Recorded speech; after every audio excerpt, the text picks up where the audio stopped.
आज से 20 वर्षों बाद क्या स्थिति होने वाली है, इसका परिदृश्य आपके सामने रख रही हूं। एक पिता अपने पुत्र को चिड़ियाघर में लेकर गया। वहां एक व्यक्ति जेल में बंद था, पिंजरे में। तो उस पुत्र ने अपने पिता से पूछा, पिताजी ये कौन है? तो पिता ने कहा, बेटा ये हिंदू है। वाह वाह वाह वाह वाह वाह। इसको जगाने की बहुत कोशिश की गई, लेकिन ये गहरी नींद में सोता रहा। आज हालात ये हैं कि इसे पिंजरे में रखा जा रहा है, क्योंकि ये दुर्लभ प्रजातियों में आ गया है। एक मुक्तक सुना रहे हैं। खटाखट में उलझ करके फटाफट फूट जाएगी, खटाखट में उलझ करके फटाफट फूट जाएगी। आज से 20 वर्षों बाद किस्मत रूठ जाएगी, आज से 20 वर्षों बाद किस्मत रूठ जाएगी। कुल्हाड़ी से कटोगे तुम और पेड़ों से लटकोगे, कुल्हाड़ी से कटोगे तुम और पेड़ों से लटकोगे। तुम्हारी जिंदगी की लाइफ लाइन टूट जाएगी, तुम्हारी जिंदगी की लाइफ लाइन टूट जाएगी। जिसकी खुद की जाति का पता नहीं, वो हिंदू समाज की जाति गणना की कोशिश कर रहा है, जातियों में विभाजित करने की कोशिश कर रहा है, भारत जोड़ो यात्रा निकाल रहा है और मुस्लिम वोटों का ध्रुवीकरण कर रहा है। और ऐसे सिरफिरे नेता को हमारा हिंदू समाज वोट दे रहा है। मुक्तक सुना रही हूं।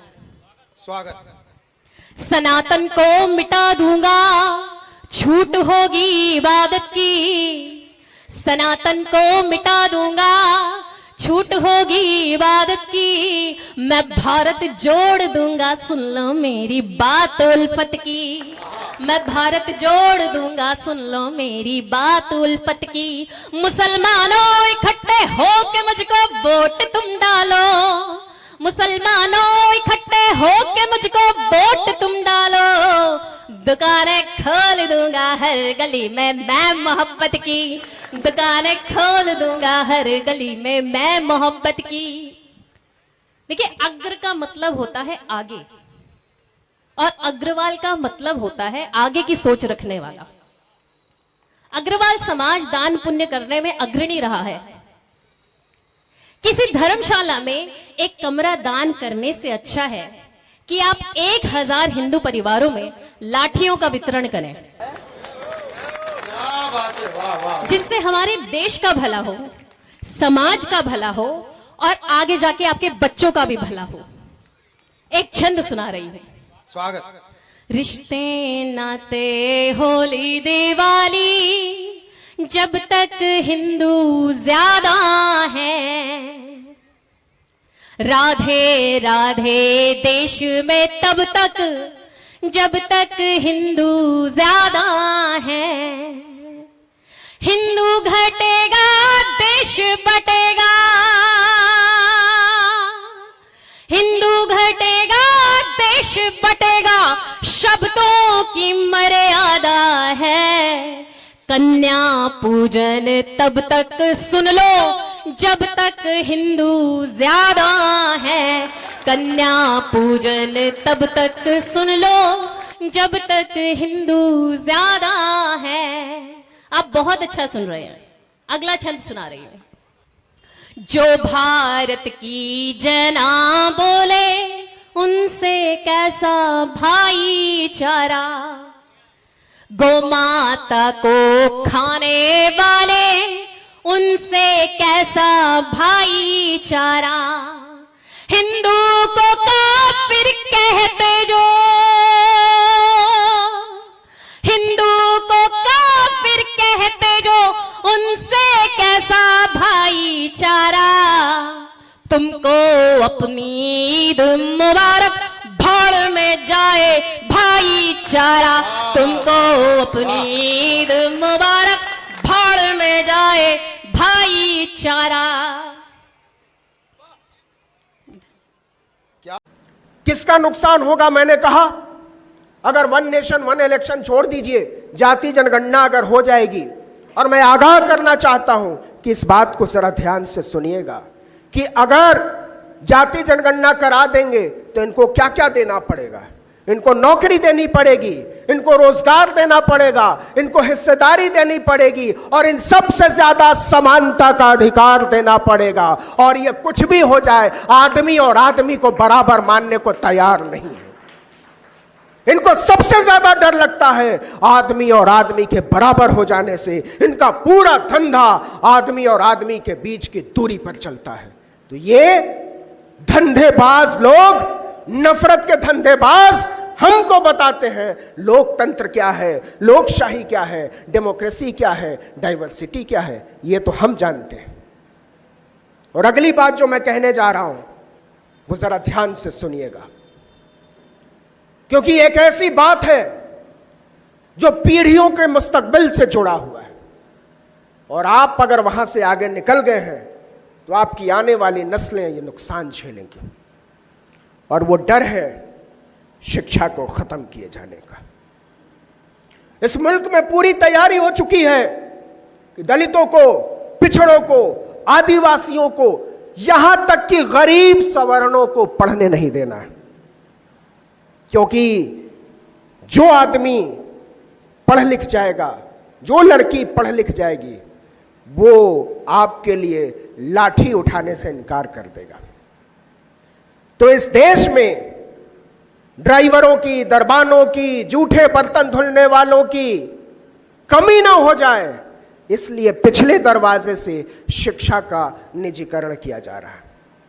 आपको लगता होगा कि इसमें आपका फायदा है, लेकिन मैं बताता हूं, और मैं अपने तजुर्बे से बताता हूं, मेरे अपने पूरे जीवन में 6ठी क्लास से लेकर और पीएचडी तक एक भी रुपया मैंने प्राइवेट संस्थान को नहीं दिया। 1 रुपया नहीं। मैंने किसी प्राइवेट स्कूल से पढ़ाई नहीं की, किसी प्राइवेट कॉलेज, किसी प्राइवेट यूनिवर्सिटी, कहीं से कोई ट्यूशन, कोई कोचिंग, कुछ भी नहीं किया। क्यों?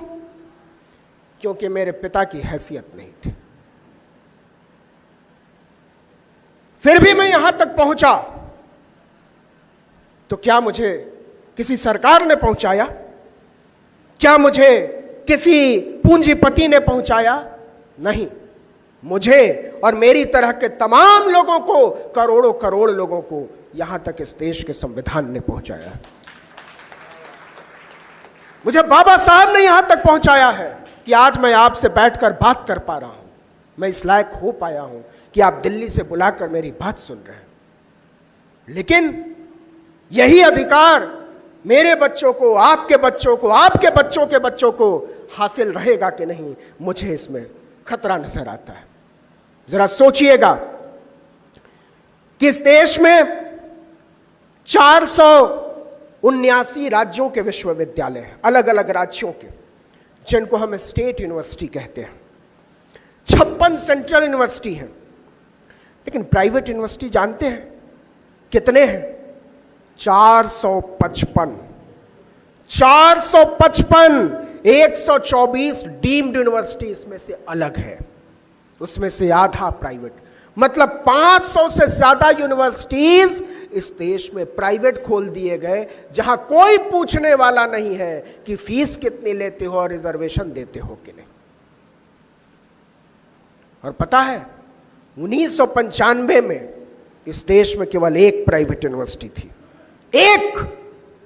एक से 500% हो गई प्राइवेट यूनिवर्सिटी, और सरकारी यूनिवर्सिटी पहुंची 479 पर 250 से। ये इस देश का भविष्य है। और ये जो सरकारी यूनिवर्सिटी है, जो 58% है, उसमें 73% बच्चे पढ़ते हैं, और जो 23-24% बचता है, उसमें 42% बच्चे पढ़ते हैं। आपको पता है ये नुकसान किसका है? आप नजर उठाकर देखिए कि जो एमबीए की पढ़ाई हो रही है, जो इंजीनियरिंग की पढ़ाई हो रही है, जो टेक्निकल एजुकेशन हो रहा है, वो सब के सब प्राइवेट यूनिवर्सिटीज पढ़ा रही हैं। और प्राइवेट यूनिवर्सिटीज क्यों पढ़ा रही हैं? क्योंकि इस देश के दलितों, पिछड़ों, आदिवासियों, पसमानदा के बच्चे इंजीनियर ना बन सके, क्योंकि इस देश के गरीब लोगों के बच्चे डॉक्टर ना बन सके, क्योंकि इस देश के पिछड़े, दलितों, आदिवासियों के बच्चे मैनेजर ना बन सके, बड़े अधिकारी ना बन सके। इसलिए उनको एजुकेशन के सिस्टम से ही बाहर कर दो। तो अगर हम बचाना चाहते हैं अपने भविष्य को, अगर हम बचाना चाहते हैं संविधान को, अगर हम बचाना चाहते हैं लोकतंत्र को, तो इसका सबसे आसान और सरल रास्ता है कि अपनी शिक्षा को बचाओ, अपनी शिक्षा को बचाओ।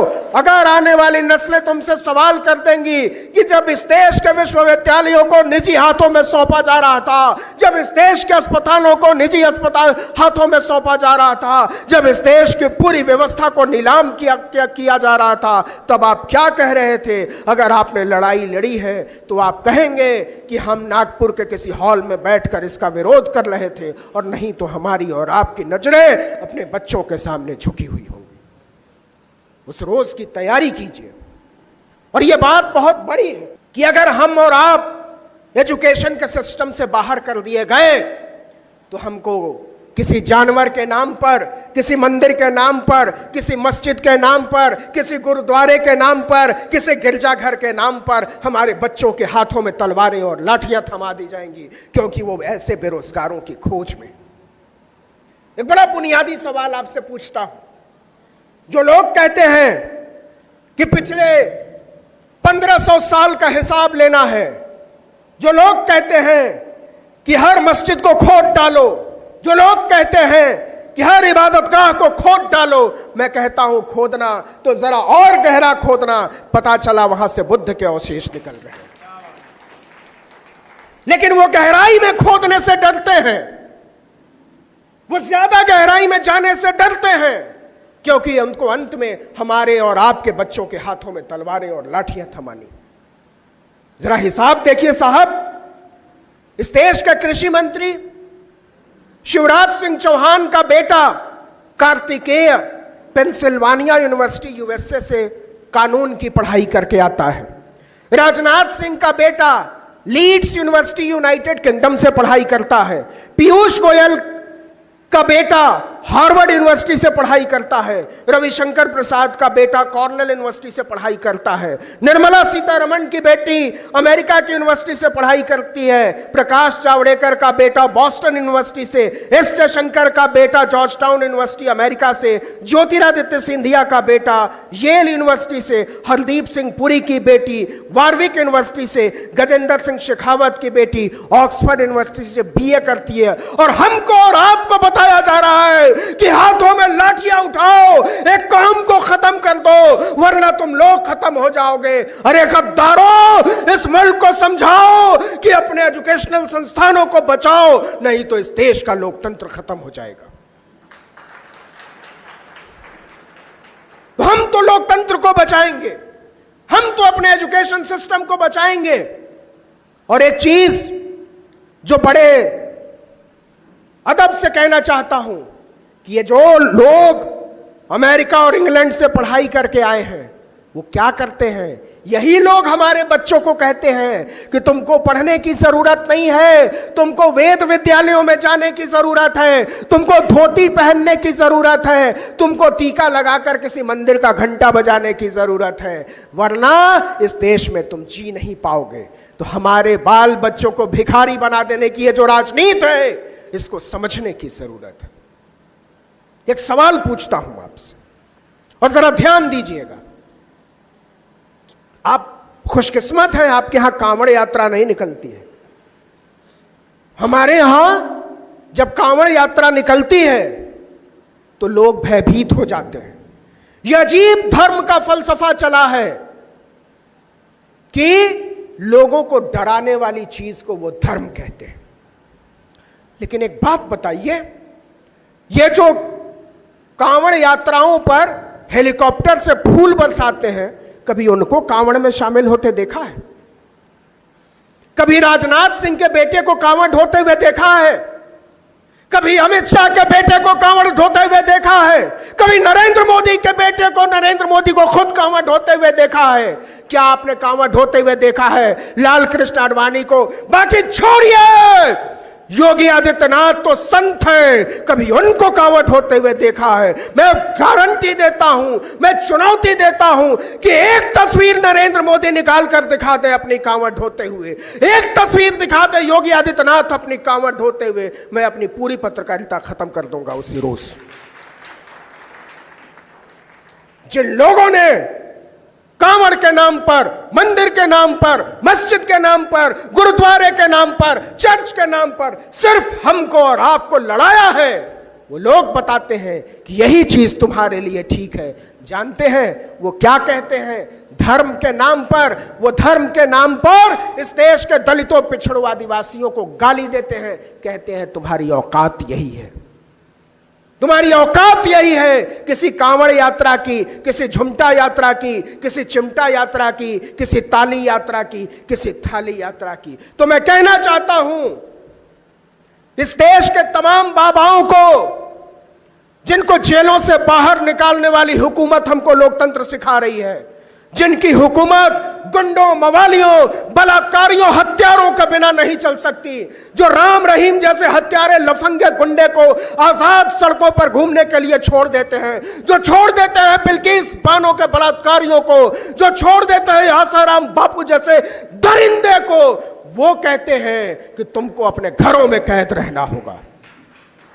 ये कायर और लिजे लोग, ये डरपोक लोग हमको लोकतंत्र सिखाते हैं, लेकिन ये चलेगा नहीं। ये चलेगा इसलिए नहीं कि हम जानते हैं हमको क्या चाहिए, और इसी बात से ये डर रहे हैं। मैं फिर जातीय जनगणना पर आता हूं। ये बार बार जैसे ही आप संविधान की बात करेंगे, जैसे ही आप भागीदारी की बात करेंगे, वैसे वैसे ये one nation one election type की किसी मूर्खता की बात करेंगे, क्योंकि इनके पास किसी जायज सवाल का कोई जवाब नहीं है। इनसे पूछो स्कूल कहाँ है, बोले अच्छा घंटा बजाओ। इनसे पूछो अस्पताल कहाँ है, बोलेंगे ताली बजाओ। इनसे पूछिए मास्क कहाँ है, कोरोना की दवाई कहाँ है, ये कहते थाली बजाओ, टॉर्च जलाओ। अरे ये देश तुम्हारा बंधक है, क्या चाहते हो कि इस देश के लोग हमेशा ताली, थाली, टॉर्च जलाते, बजाते, बुझाते रहें? नहीं, ये 10 साल में सारा तिलिस्म हवा की तरह उड़ गया है। लेकिन ये बात आगे जाएगी, और मैं बड़ी साफगोई से कहना चाहता हूं, कहीं ऐसा तो नहीं कि दलित, पिछड़े, आदिवासी की लड़ाई करते करते हम एक ऐसे खित्ते में चले जा रहे हैं जहां हमारा दलित, पिछड़ा, आदिवासी होना तो बच जाएगा, लेकिन उसके लिए आपको बहुत सारी मस्जिदों को गिराना पड़ेगा, उसके लिए बहुत सारे लोगों को मारना पड़ेगा। मैं कहना चाहता हूं कि होशियार रहकर अपनी राजनीति चुनने की जरूरत है, और यह जिम्मेदारी इस देश के दलितों, पिछड़ों और आदिवासियों की है। मैं जोर देकर कहना चाहता हूं कि यह जिम्मेदारी इस देश के दलितों, पिछड़ों और आदिवासियों की है कि वो इस देश के मुसलमानों को, सिखों को, ईसाइयों को, बौद्धों को न सिर्फ सुरक्षित रहने दें, बल्कि उनके सुरक्षित होने का उनको यकीन दिलाएं। एक लोकतंत्र में सुरक्षित होना काफी नहीं है, एक लोकतंत्र में सुरक्षित होने का यकीन होना लोकतंत्र को गरिमा देता है, उसको उदार बनाता है, उसको खूबसूरत बनाता है। तो ये बचाने की जिम्मेदारी है, और नहीं तो एजुकेशन सिस्टम से बाहर करके सबके हाथों में तलवार थमा दिया जाएगा। जरा सोच कर देखिए, क्या नरेंद्र मोदी को ओबीसी होने की छूट दी जा सकती है? क्या ओबीसी होने के नाम पर आपको मुसलमानों की गर्दनें उतारने की छूट दी जा सकती है? इस देश का संवैधानिक कुर्सी पर बैठा हुआ एक आदमी खुलेआम चिल्लाता है कि कटोगे तो पटोगे। इससे शर्मनाक बात क्या हो सकती है? आप जानते हैं, और सिर्फ यही बात नहीं रुकेगी। इस देश की संसद में अगस्त के महीने में यह कहा गया कि जिनकी जात का पता नहीं वो जाति जनगणना की बात करते हैं। तो आपको क्या लगता है कि जो बात मुसलमानों पर आएगी, जो बात सिखों ईसाइयों पर आएगी, उस बात से इस देश का दलित, पिछड़ा, आदिवासी अछूता रह जाएगा? संसद में चिल्लाकर कहा गया, सोचिए कि एक सांसद चिल्लाकर कहता है जब कटुए काटे जाएंगे, और दूसरा सांसद चिल्लाकर कहता है कि जिनकी जात का पता नहीं। ये दोनों बातें अलग अलग नहीं है साहब, उसी एक राजनीति का हिस्सा है। इस राजनीति को पहचानो, इस राजनीति को समझो और तय करो कि आपको क्या चुनना है। गले मिलने की राजनीति है एक तरफ, दूसरी तरफ गले उतारने की राजनीति है। आपको रास्ता तय करना पड़ेगा, तीसरा कोई रास्ता नहीं है। गले मिलने की राजनीति और गले उतारने की राजनीति में हमारा रास्ता क्या हो, हमारी आने वाली नस्लों का रास्ता क्या हो, यह तय तो करना पड़ेगा। और नहीं तय करोगे तो सबकी लिस्ट तैयार है। आज नहीं तो कल सबका नंबर आएगा। आज जो लोग इस बात पर चुप हैं कि यह बात मुसलमानों पर है, हम क्यों बोले, तो यहां मुझे ब्रेख्त याद आते हैं। ब्रेख्त जब नाटककार थे, कवि थे, और जब राज चल रहा था हिटलर का, उसने एक कविता लिखी जब सबको मारा जा रहा था, कि सबसे पहले वो मजदूरों के लिए आए, मैंने कुछ नहीं कहा क्योंकि मैं मजदूर नहीं था। फिर वो अध्यापकों के लिए आए, मतलब मारने के लिए आए, मैं तब भी खामोश रहा क्योंकि मैं अध्यापक भी नहीं था। फिर वो वकीलों के लिए आए, मैं तब भी चुप रहा, मैं वकील भी नहीं था। फिर वो कारोबारियों के लिए आए, मैंने कुछ नहीं कहा, मैं कारोबारी नहीं था। फिर वो मेरे लिए आए और तब मेरे लिए बोलने वाला कोई नहीं था। ये लड़ाई बहुत महीन तरीके से लड़ी जा रही है और इस लड़ाई को समझना पड़ेगा। पाकिस्तान के एक वैज्ञानिक हैं परवेज होतबॉय, परवेज साहब कहते हैं वो पाकिस्तानी व्यवस्था से बड़े नाराज रहते हैं, लेकिन पिछले दिनों उनका एक बयान आया और कहा मुझे हैरानी है, भारत भी हमारे ही रास्ते पर जाने लगा है। ये बात सुनने में जितनी खराब लगती है उससे ज्यादा डरावनी लगती है कि आज बाकी छोड़िए, भारतीय जनता पार्टी की सांसद कंगना रनौत ने कहा कि बांग्लादेश बना दिया जाएगा। ये क्या हवा में बातें हो रही हैं? एक लफंगा जिसका नाम है यति नरसिम्हानंद, वो अजीब अजीब किस्म की बातें करता है एक खास कौम को लेकर, और वो छुट्टा घूमता है। और इसी देश की जेलों में तमाम लड़के लड़कियां, तमाम बुद्धिजीवी, तमाम प्रोफेसर, तमाम कार्यकर्ता पड़े हुए हैं साल दर साल से। आप बताइए साहब, क्या कसूर था कफील खान का? आप बताइए साहब, क्या कसूर प्रोफेसर आनंद तेल तुंबड़े का? आप बताइए क्या कसूर सुधा भारद्वाज का? क्या कसूर तीस्ता सितलवाड़ का? आप बताइए। बाकी छोड़िए फादर स्टेन स्वामी, 82 साल का एक आदमी जो अपने से पानी नहीं पी सकता था, पाइप की जरूरत पड़ती थी, उस आदमी को आपने